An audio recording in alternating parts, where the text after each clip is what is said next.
Fablehaven, Chapter 15, Part 2. In 1926, thanks to human frailty and foolishness, Bahamut nearly escaped. It could have been a serious disaster, but none who remained on the preserve possessed the resources or knowledge to contend successfully with an entity of his power. Although the jailbreak was prevented, the experience proved too unnerving for most who lived here, and the majority departed. The prison that held the demon had been damaged.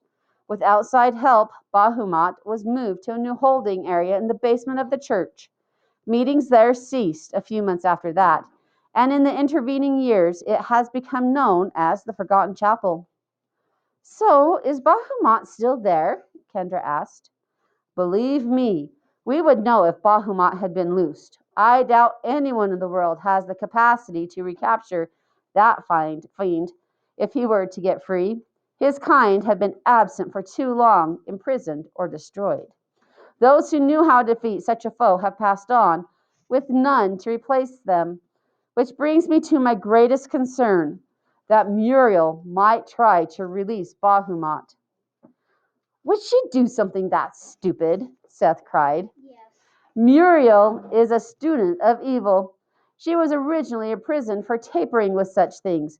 If she reaches the Forgotten Chapel first, which she may have already done, assuming her imps have apprised her of the situation, we will have to neutralize her in order to save your grandfather. If we allow her enough time to release Bahamut, we will all need saving. That is why I must try to stop her immediately." "Not just you," Seth said. "Hugo and I will handle this. You kids have done enough." "What?" exclaimed Seth. "No way!" "Retrieving your grandfather should not be too difficult. But if the worst case scenario transpires and I fail, Fablehaven could fall. Bahamut never agreed to the treaty that protects this sanctuary. None of his kind would. He has a claim to this land and is a being of sufficient power to overthrow the treaty, plunging the preserve into endless darkness. Every day would become like those fearful festival nights, and this property would be forever uninhabitable. But for all the denizens of shadow, any mortal trapped here would fall prey to the horrors too terrible to contemplate." "Could that really happen?" Kendra asked quietly. "It would not be the first time," Grandma said. "Preserves have fallen ever since they were instituted. The causes are myriad, usually stemming from human folly. Some have been reclaimed, others fell beyond redemption. Currently there are at least 30 fallen preserves in the world. Perhaps the most unnerving are the recent whispers about the Society of the Evening Star." "Maddox told us about them," Seth said. "Grandpa got a letter warning him to be on the lookout," Kendra added. Traditionally, the fall of a preserve was an uncommon occurrence, maybe one or two a century. About 10 years ago, rumors began to circulate that the Society of the Evening Star was working mischief again. Around the same time, preserves began falling at an alarming rate. 4 have fallen over the past 5 years. "Why would anyone do that?" Kendra asked. "Maybe many have sought the answer to that question," Grandma said. "To gain riches, power. We who safeguard the preserves are essentially conservationists. We don't want to see the magnificent magical creatures of the world to go extinct. We try not to discriminate against creatures of shadow. We want them to survive as well. But we do compartmentalize them when necessary. Members of the Society of the Evening Star mask their true intentions with rhetoric, alleging that we wrongfully imprison creatures of darkness." "Do you?" Seth asked.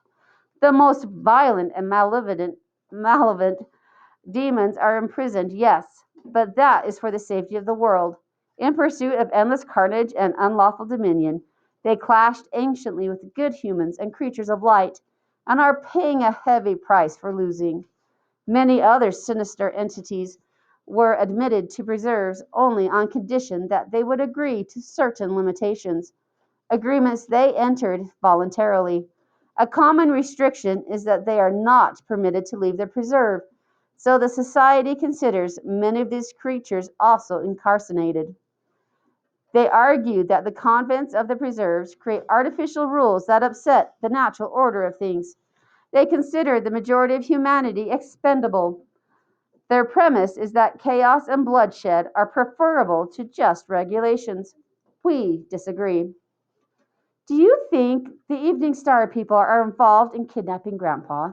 Kendra asked. Grandma shrugged. Possibly. I hope not. If so, it was done with great subtlety. There are powerful limits to how any outsider can intrude on a preserve, and our preserve is more secret than most. Grandma opened a drawer and pulled out a rolled parchment. Unrolling it, she revealed a map of the world. Large dots and X's were located on diverse portions of the map, aside from the labeling of major cities. The X's mark fallen preserves, Grandma said. The dots mark active ones. Fablehaven isn't marked, Kendra noticed. Sharp eyes, Grandma said. There are 37 active preserves noted on the map and 5 unmarked preserves, of which Fablehaven is one. Even among those most trusted in our community, very few people know about unmarked preserves. None know of all of them. Why? Seth asked. Special artifacts of great power are hidden on those 5 preserves. What artifacts? Seth asked, excited. I cannot say. I don't know most of the details myself.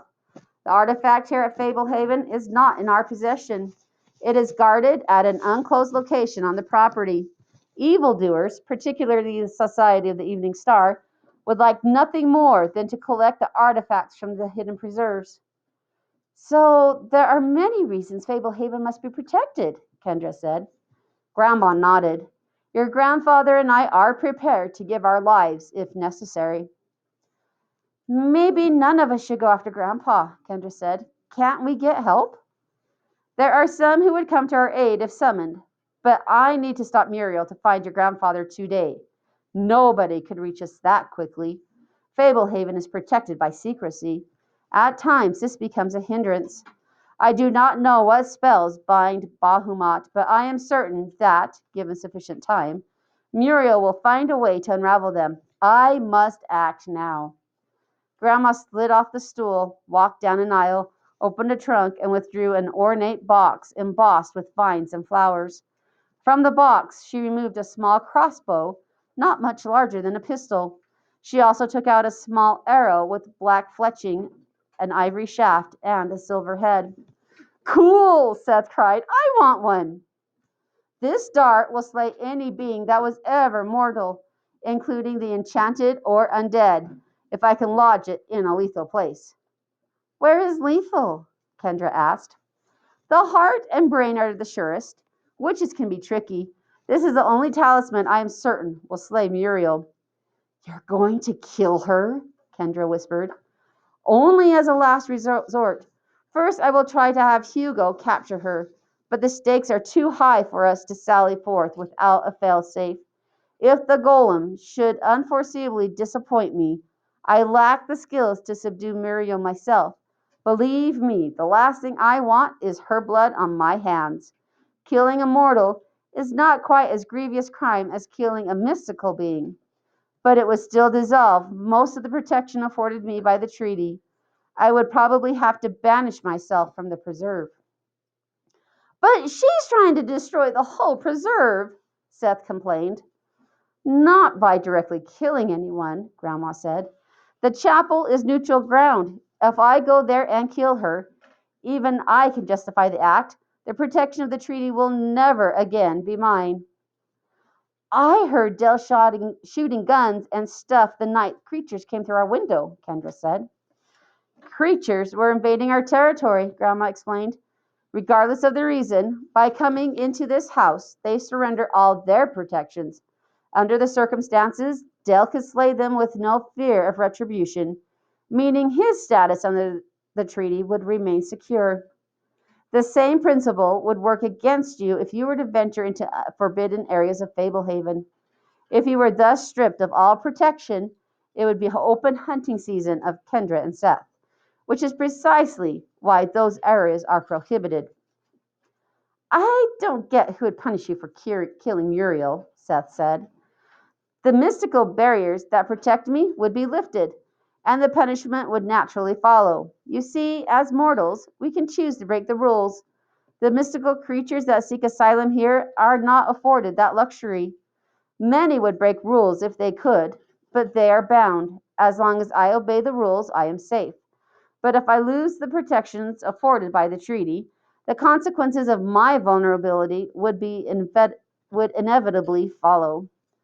So, does that mean Grandpa is alive for sure? Kendra asked in a small voice. They can't kill him or anything?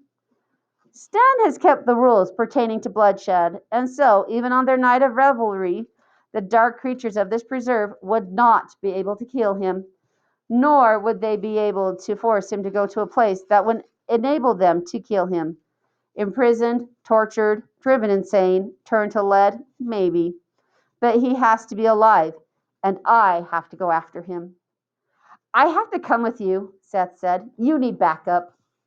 Hugo is my backup. Seth scrunched his face, resisting tears. I'm not going to lose you guys, especially when it's my fault. Grandma Sorensen embraced Seth. Sweetheart, I appreciate your courage, but I'm not about to risk losing a grandchild.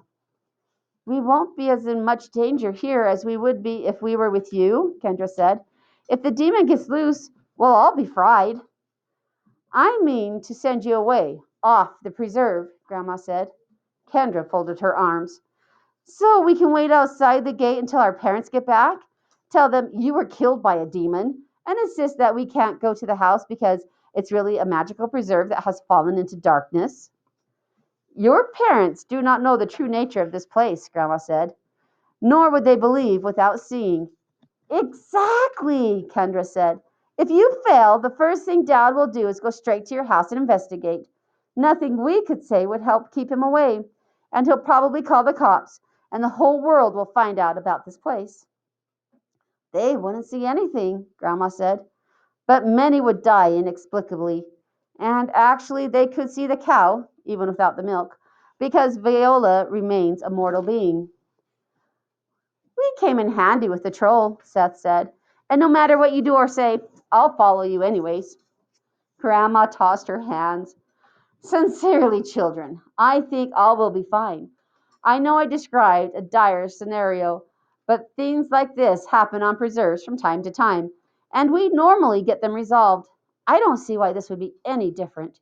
Hugo will mend the problem without serious incident, and if it comes to it, I'm a crack shot with a crossbow.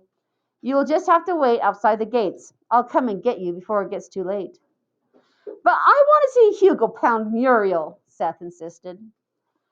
If we're if we're possibly supposedly to inherit this place someday, you won't always be able to protect us from danger, Kendra said. Wouldn't it be a good experience for us to watch you and Hugo handle the situation? Maybe we can even help. Field trip, Seth cried. Grandma eyed them lovingly. You kids are growing up too fast, she sighed.